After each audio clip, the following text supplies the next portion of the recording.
the finals are over to announce a suspension for Morant out of respect for the finals and the players playing in it. Your thoughts on that? I think Ja Morant's in some trouble. There are certain things that we can speak on, and there's certain things we can't. What we can speak on is the fact that the incidences that he has found himself in, getting into a fight with a high schooler, allegedly coming out of his house with a gun to confront the high schooler, having a friend of his in his company, and they had an issue with some Indiana Pacers personnel, and they saw some red laser dot pointing at somebody. There was another incident in a club. There was stuff in the strip club with him waving a gun. And then there's another one where he's on Instagram Live and one of his friends put him on Instagram Live. And, again, you see him waving a gun, stuff like that. Adam Silver feels betrayed. Adam Silver feels like Ja Morant looked him in the face, told him one thing and did another. And all I could say to Ja Morant is that he is very lucky that Adam Silver is the commissioner of the NBA and not the late, great David Stern. Because had it been David Stern, it wouldn't have been just an 8-game suspension the first go-round. It would have been much stiffer than that. And had it been David Stern, we might be looking at lawsuits and all of this other stuff because David Stern would have tried to turn around and suspend him for the entire season next year. That's how David Stern rolls, and I'm telling the truth about that, Rich Eisen. In the case of Adam Silver, I don't suspect he'll go that far. I don't think it'll be the entire season, of course. I don't think it'll even be half the season. I anticipate it to be 25 games, and those 25, something along those lines, to send a message to try to provide a deterrent for other players to engage in similar behavior.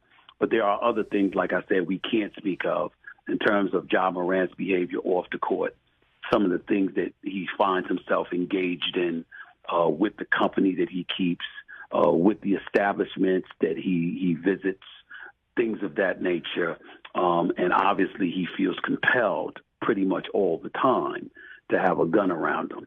And so that brings into question all of those things that I just mentioned that, again, I'm not at liberty to speak on, but I can tell you this. I'm from the streets of New York City, and a lot of players I know are from the streets, period. And I can tell you that people within the NBA community are not just concerned about Ja Morant playing basketball. They're concerned about whether or not he's going to be alive in 5 years because of the environments that he finds himself around and the situations he finds himself confronted by. It's a serious matter, and it's something that I think that the NBA and everybody that knows anything about the kind of things that are going on with him find themselves concerned about. Wow. That's a jaw dropper, Stephen A. Yo, it's Big Ant, the spokesman, man. We back. Another edition of Urban Politicians TV, UPTV. Make sure you stay on your pivot at all times, man. Had to come tap in on Stephen A. Smith, calling it to the Richard Elson show, as y'all heard right there, and revealing that people around the NBA feel that Ja Morant could be dead in 5 years from what they know about him behind the scenes and everything that's been going on. And I'm going to add a link in the description where y'all can listen to that in full and get the entire context. And I'm going to keep it 1,000. I don't agree with Stephen A. Smith revealing this information and presenting this to the public the way he did. For the simple fact, bro, I want to make this clear because I know where niggas going to go. Ja Morant did some very stupid shit. He messing up, he tripping, the nigga moving dumb, reckless, crashed out, super crash dummy moves, waving gun, taking a gun in the club, you a multi-millionaire, trying to act like a stepper, a rapper, all that stuff is dumb, it's stupid. We know this. It's understood already. That's understood. What's understood ain't got to be explained, so let's separate that. Now, what we gonna do after the fact? Do we continue to kick the man while he down? Bro, don't go. I don't care how much I'm messing up. Don't go on a platform where you know you got the loudest voice in the sports culture or one of the top loudest voices and say, yeah, in the NBA, they predicting his death. That ain't for you to talk about. That's something a nigga granny tell him, hey, you gonna get killed in these streets. That's something a nigga who personally close to him. You don't sit up there and predict people's death when it's coming to some professional NBA league, bro. And the thing is, yeah, you didn't say it, But we hear Stephen A. Smith, well, I'm not at liberty to discuss some things I can't say. Well, then why you telling us they thinking he gonna die if you can't tell us what the other stuff is, bro?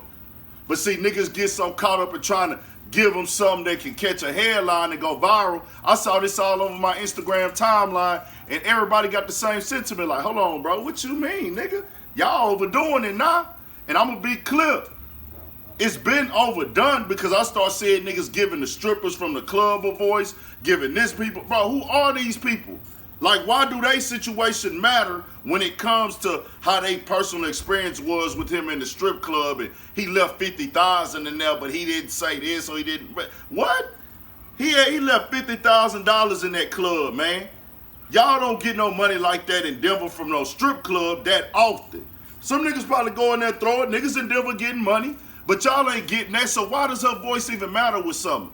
This is on Ja Morant because you created it. But I'm saying Stephen A. Smith, coming like that and speaking like that, keep it private, nigga. It don't gotta come out there. Hey man, they thinking he gonna die. You got a polarizing voice out here, bro. And don't put that energy on the nigga. Yes, he tripping. He messing up for sure. But you don't have to say anything. That was a choice that a nigga made to reveal that. He thought, man, I'm gonna give him something. I'm gonna give him something. Bro, you could have kept that to yourself. You already told us he looking at about 25 games. Yes, we know David Stern was way more stricter. That ain't how Adam Silver is. Cool. We get it. Shout out Adam Silver. He keeping more player. He did give Ja Morant a second chance. Gave him a little slap on the wrist. And he messed up again, so he got to wear that, and he shouldn't have did that with Adam Silver. Adam Silver kept it real gentle. But, hey, he got to wear this now. And Ja Morant, you do good. Do right, my boy. Bounce back from this. But I just don't agree with another nigga going onto a platform and saying, man, they in the NBA talking about this nigga gonna get killed or something. Nigga, if they not finna put that out there what it is, then why even speak on it? Keep it private. Tell me what y'all think. We got more coming, more videos, all that. 1,000 for shit show. Stay on your pivot.